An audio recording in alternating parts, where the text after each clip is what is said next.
Hello everyone. Today I'm very glad to have this chance to share our recent research on non-polymeric PFAS and side-chain fluoride polymers in fluorosurfactants used for consumer products.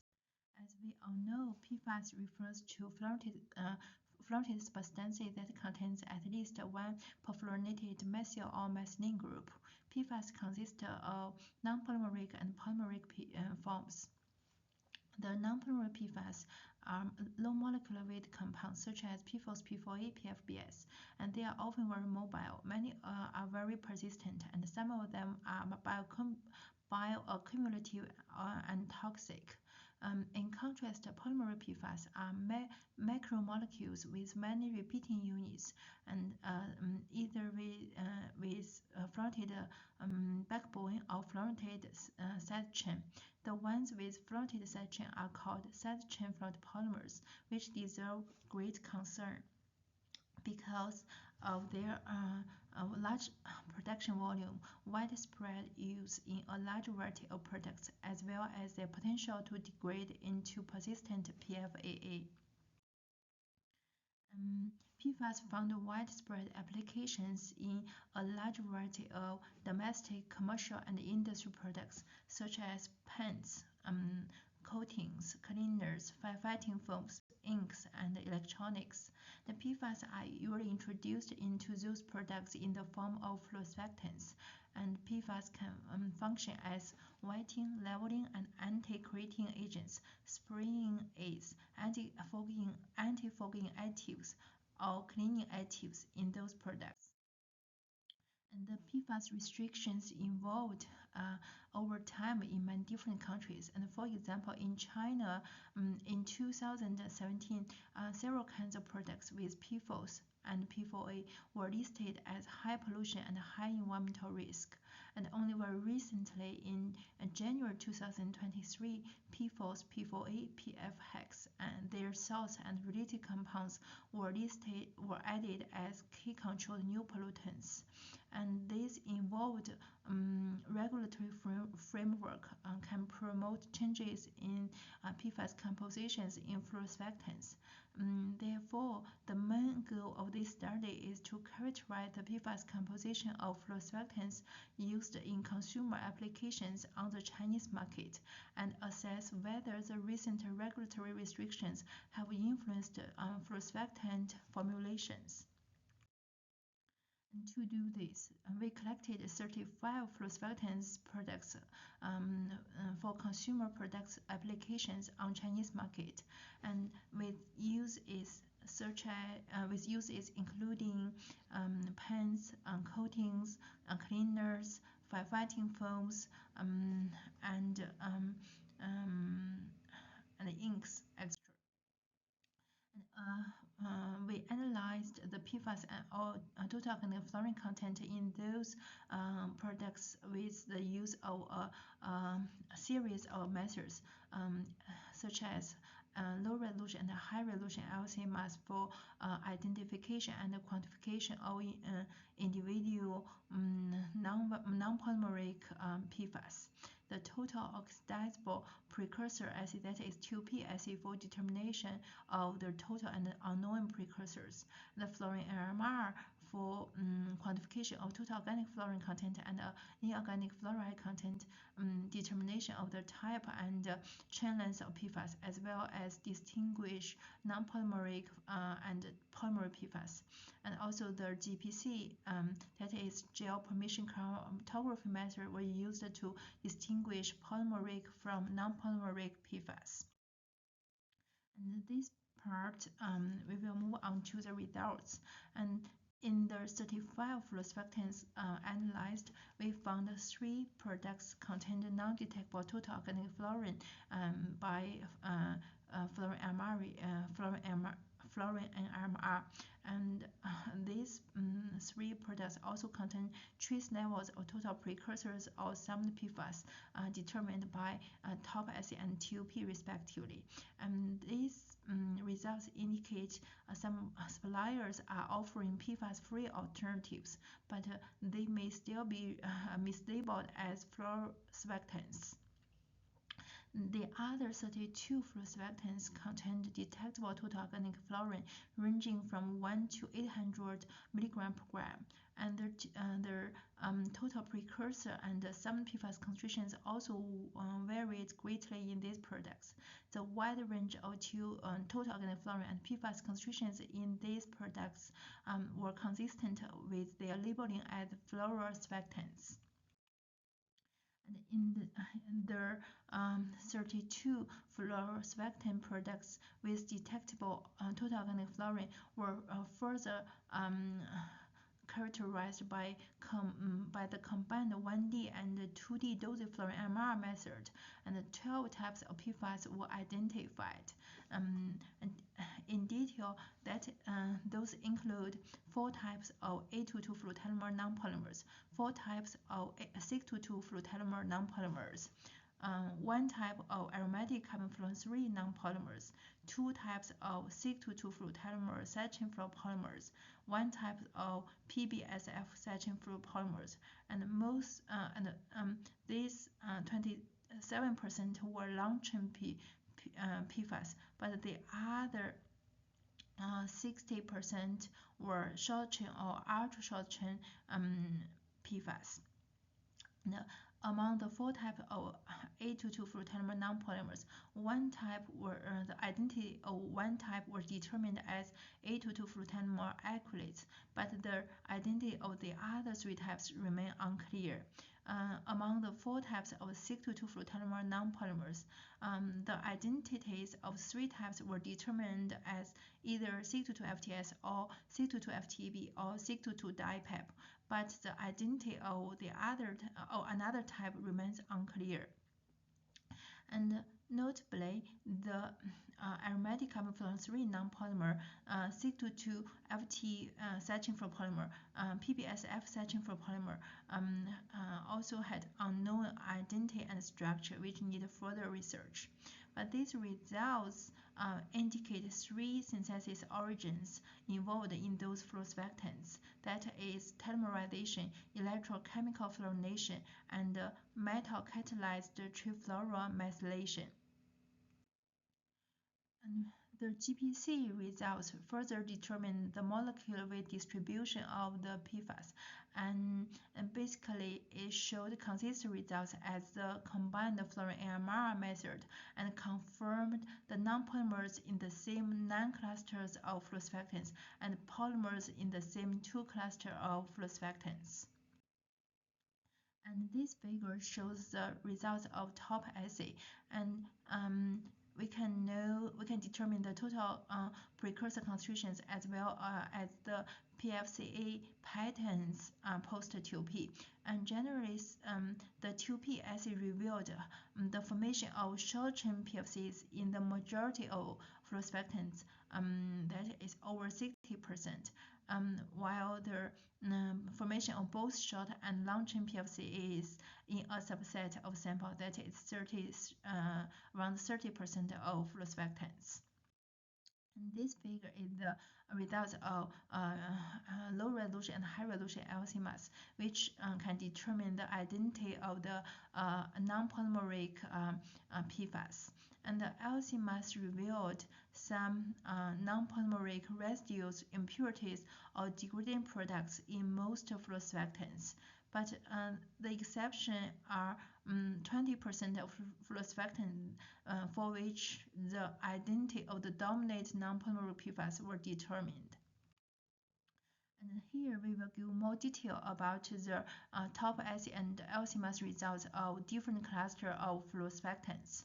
And for the 4 clusters of fluorosurfactants with A22 fluorotelomere nonpolymers, we observed the formation of both short-chain and long-chain PFCs post-2P. That is the formation of carbon-3 to carbon-11 or carbon-3 to carbon-16 PFCs. This contrasts with the results reported for pure A22 fluorotelomere precursor standards that formed mainly carbon-3 to carbon-9 PFCs. The PFCs with more than 9 carbons formed post-TOP in these fluorosurfactants indicate the presence of longer-term precursors, that is, precursors with more than 8 fluorinated carbons. The LC mass results reveal the prevalence of long-chain precursors and long-chain PFCAs. And in detail, the long-chain precursors are mainly N-2-FTSAA and N-2-FTSAB with 12 and 14 fluorinated carbons. And the long-chain PFCAs mainly include carbon 8, carbon 10, and carbon 12 PFCA. And the combined PFAS from these identified PFAS only explain less than 2% of total organic fluorine, indicating their presence as non-polymeric residues or impurities or degradation products. For the 4 cluster of fluorosurfactants with 622-fluorotelmer nonpolymers, the TOP assay revealed the formation of a series of short-chain PFC, that is carbon 3 to carbon 7 PFCA post-TOP. And we also observed 2 PFCA patterns from those fluorosurfactants, which are consistent with those reported for 622 non-polymeric standard, either 622 FTS, 622 DIPEP, or 622 FTAB. For the LC mass results, we found in 3 clusters, 622 FTS or 622 FTAB or 622 DIPEP were identified as the dominant PFAS and can accounted for most of total organic fluorine, that is 60% to 120%. But in contrast, in another cluster, the identified PFAS 622 FTB and carbon 3 to carbon 6 PFC can only made up less than 0.2% of total organic fluorine, which are possibly non-polymeric residues, impurities, or degradation products. For the cluster of fluorosurfactant with aromatic carbonfluorine nonpolymers, we observed the formation of ultra-short-chain PFC, that is carbon 3 PFC is post-TOP. And the LC mass results, the LC mass also disclosed the presence of ultra-short-chain PFCA, that is carbon 3 PFCA, in these fluorosurfactants, but it can only explain less than 0.1% of total organic fluorine, and possibly resulting from possibly the carbon 3 PFC are likely degradation products or residues. Notably, for the fluorosurfactants before or after TOP, the TFA content cannot be characterized by our reverse phase LC mass method. In the future may consider the use of ion chromatography or other separation column for inclusion of TFA to give more accurate information about the PFC patterns in those fluorosurfactants. For the 2 clusters of fluorosurfactant with 622 fluorotelmer saturating fluoropolymers, we found the formation of short-chain PFC, that is carbon 3 to carbon 7 PFC post-TOP, which are consistent with the results for fluorosurfactants with 622 fluorotelmer nonpolymers.